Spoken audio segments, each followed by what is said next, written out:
What happens when your own family treats you like you don't exist? Sarah Matthews learned this lesson the hard way when her sister Megan walked into her engagement party and everyone suddenly forgot she was in the room.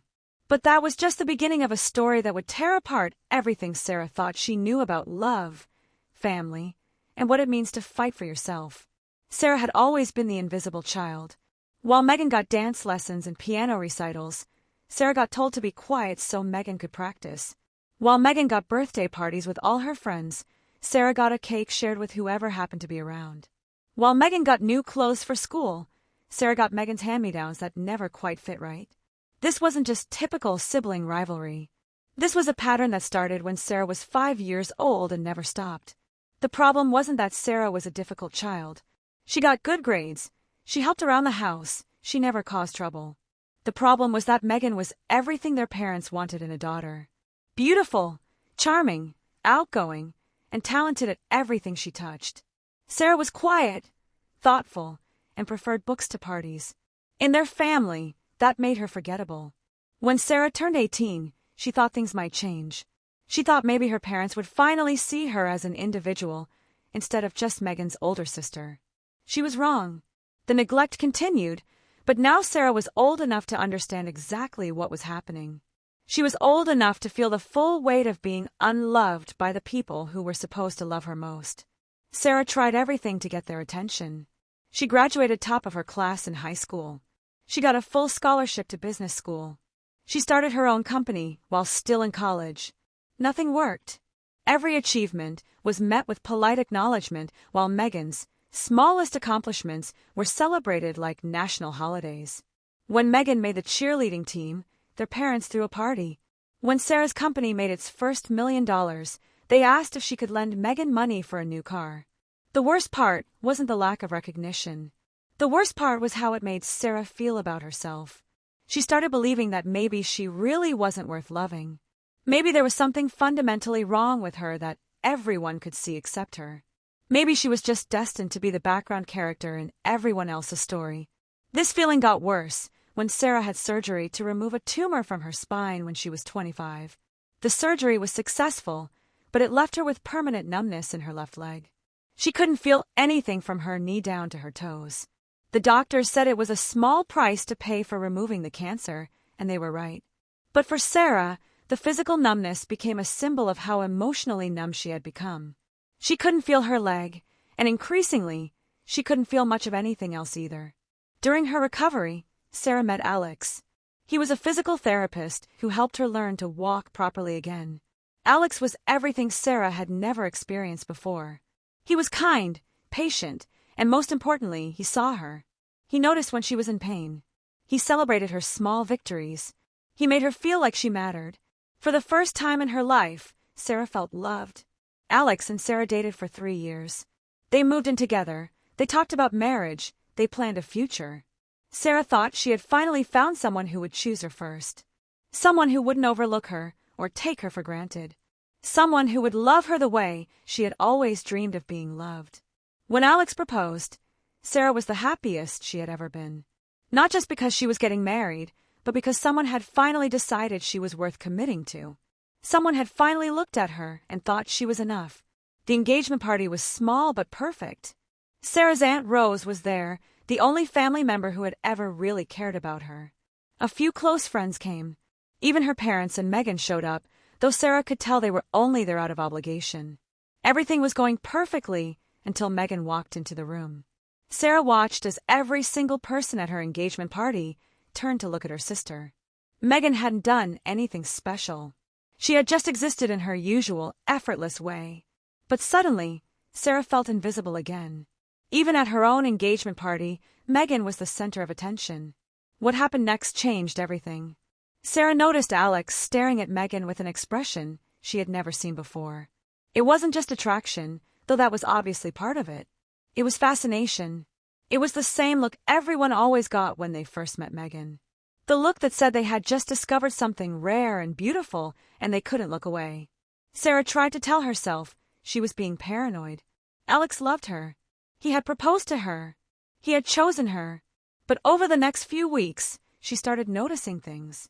The way Alex's eyes would search for Megan at family gatherings. The way he would laugh a little too hard at Megan's jokes.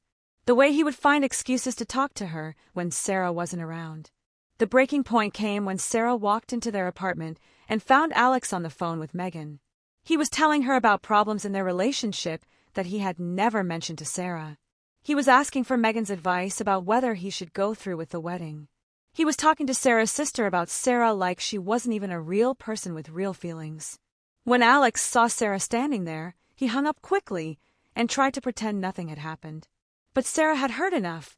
She had heard him tell Megan that he wasn't sure if he really loved Sarah or if he just felt sorry for her. She had heard him say that maybe Sarah was too damaged from her childhood to ever be truly happy. She had heard him wonder out loud if he was settling for someone who would never be as vibrant and alive as other women. That night, Sarah confronted Alex about what she had heard. Instead of apologizing or trying to explain, Alex got angry. He told Sarah she was being insecure and paranoid. He said she was sabotaging their relationship because she couldn't believe that anyone could really love her. He said that maybe the problem wasn't him or her family. Maybe the problem was Sarah herself. Those words hit Sarah like a physical blow, because part of her believed them. Part of her had always believed that she was the problem, that she was too quiet, too serious, too damaged to deserve love. But another part of her, a part that had been growing stronger since her surgery, knew that wasn't true. She knew that she deserved better than someone who would talk about her behind her back and then blame her for being hurt by it. 2 weeks later, Sarah came home to find Alex packing his things. He said he couldn't do it anymore. He said the wedding was off. He said he thought it would be better for both of them if they ended things now before they made a mistake they would both regret. He said he was sorry, but he didn't love her the way she deserved to be loved. Sarah wanted to fight for their relationship. She wanted to beg him to stay. She wanted to promise that she could change, that she could be different, that she could be enough. But something stopped her. Maybe it was the numbness in her leg reminding her that she had survived worse things than this. Maybe it was the memory of all the years she had spent begging her family to love her and getting nothing in return. Maybe it was just exhaustion from trying so hard to be worthy of love from people who were never going to give it to her. Instead of begging, Sarah looked at Alex and said something that surprised them both. She said thank you. Thank you for showing her who he really was before they got married. Thank you for proving that she had been right to trust her instincts. Thank you for giving her the chance to find someone who would actually choose her instead of settling for her. Alex left that day, and Sarah thought that would be the end of it. She thought she would never have to see him again. She thought she could move on and rebuild her life without him. She was wrong about that too. 3 months after Alex moved out, Sarah's Aunt Rose called her with news that made her stomach drop. Alex and Megan were dating. Not only were they dating, but they were being very public about it.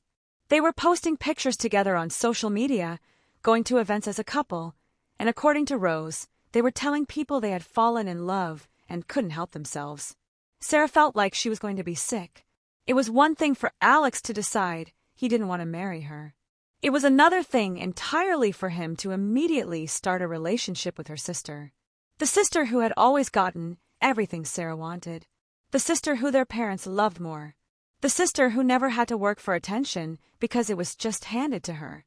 But what made it worse was how Megan was handling the situation. Instead of being apologetic or at least discreet about dating her sister's ex-fiancé, Megan was acting like she was the victim. She was telling people that Sarah was being unreasonable and jealous. She was saying that Sarah couldn't be happy for her own sister's happiness. She was painting herself as the innocent party who had just happened to fall in love with someone who was already free. The family, predictably, took Megan's side. Their parents called Sarah and told her she needed to be more mature about the situation. They said that Alex and Megan were both adults who had the right to make their own choices. They said that Sarah was being selfish by expecting her sister to give up her happiness just because Sarah's relationship hadn't worked out. They never once asked how Sarah was feeling or acknowledged that maybe the situation was incredibly painful for her. Sarah realized something important during those phone calls with her parents. They weren't just choosing Megan over her again. They were actively participating in erasing Sarah's pain. They were treating her like her feelings didn't matter, like her heartbreak was less important than Megan's new romance. They were showing her, once again, that she would never be their priority. That's when Sarah made a decision that would change everything. She decided to stop trying to get love from people who were never going to give it to her. She decided to stop begging for scraps of attention and affection from family members who saw her as disposable. She decided to focus on the one thing she had always been good at, the one thing that had never let her down: her business. Sarah's company had started small when she was in college. She had identified a gap in the market for sustainable packaging solutions for small businesses. What began as a side project to pay for textbooks had grown into a multi-million-dollar company with clients all over the country. But Sarah had never really pushed for aggressive growth because she had been focused on her relationship with Alex and trying to maintain peace with her family. Now, with nothing left to lose, Sarah threw herself into expanding her business with an intensity that surprised everyone around her. She worked 18-hour days, 7 days a week. She flew to meetings across the country, networked aggressively, and pursued every opportunity for growth. She stopped returning her family's phone calls and started focusing entirely on building something that was hers alone. The strategy worked better than Sarah had ever imagined. Within 6 months, her company had doubled in size. Within a year, she was getting calls from major corporations wanting to partner with her. Within 2 years, she was being featured in business magazines as one of the most innovative young entrepreneurs in the country. Sarah was building an empire, and she was doing it without any help from the people who had spent her entire life telling her she wasn't good enough. But success in business didn't heal the wound that Alex and Megan had left. Every time Sarah saw a happy couple, she was reminded of what she had lost. Every time someone asked her about her personal life, she had to explain why she was single and why she didn't talk to her family anymore. Every time she achieved something new, there was no one to share it with except her Aunt Rose, who had become the only family member Sarah still spoke to. The worst part was seeing Alex and Megan together at social events. Because Sarah's business was successful, she was invited to charity galas, networking events, and industry conferences. And because Alex had started working for Megan's marketing company, they were often at the same events. Sarah had to watch them hold hands, laugh together, and play the part of the perfect couple while knowing that Alex had been engaged to her just months earlier. At one particularly painful event, Sarah overheard Alex telling someone that he had never been as happy as he was with Megan.